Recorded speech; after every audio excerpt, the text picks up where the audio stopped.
ka Jingleh kali ka de ka wei ka mat ka bakta ba ya ka lek ka wan jong ki pat ba la ka long ha ka nu ka jaka namar ka khati ka por patru pa omla ban pin biang por nadu iki balej bela ki khna ki belit skol kumju ki belit sumar le don kam bar haki babun ki liang ya ka Dheng kali bun sien ngi keno e ka tanat traffic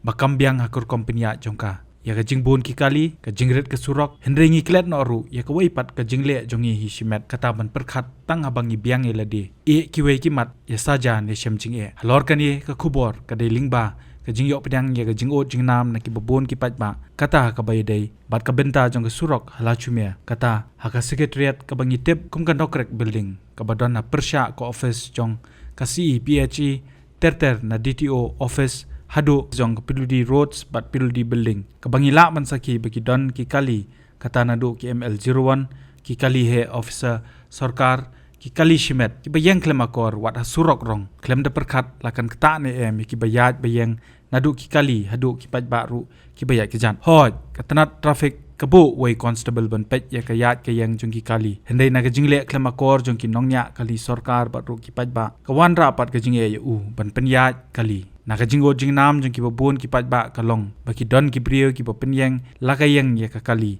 hasurok rong haba ki let don kam ki office ki badon hakate ka benta Khlem don ka jingsngo baka pat kan ja lakan kta ne ya ki bayat bayang kumban chupentep ka lashmia ka badai ka jaka pedeng haka singi long tray ka de ka jaka ka bakhamnya ba namar ki babun ki directorate ki don hakate ka jaka kentup ru ki office Shimet jong ki company bat ki babon ki briru kimi ki rung haba ki babon ki office tang kata wat ki kali ki balik shaw school na barik laim khra malki bat ki wei ki jaka ki yat na kani ka surok lingba kani ka khubor nginget lada ka don ka jingya burom markelyang kanum don ka jingkata yano bat ki baleru kin laj na ka jingsha dan kuna ka ba ka doru ka dei ka bahe ba.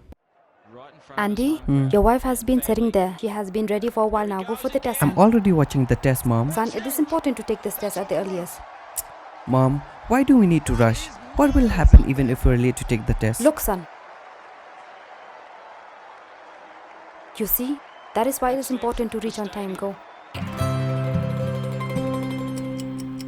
Within the first 3 months of pregnancy, it is important for the mother to get tested for HIV in order to prevent the baby from getting infected with HIV, so that the mother and the baby can live a healthy and long life. Earlier the checkup. Healthy life confirmed. Get yourself tested for HIV during your first pregnancy checkup.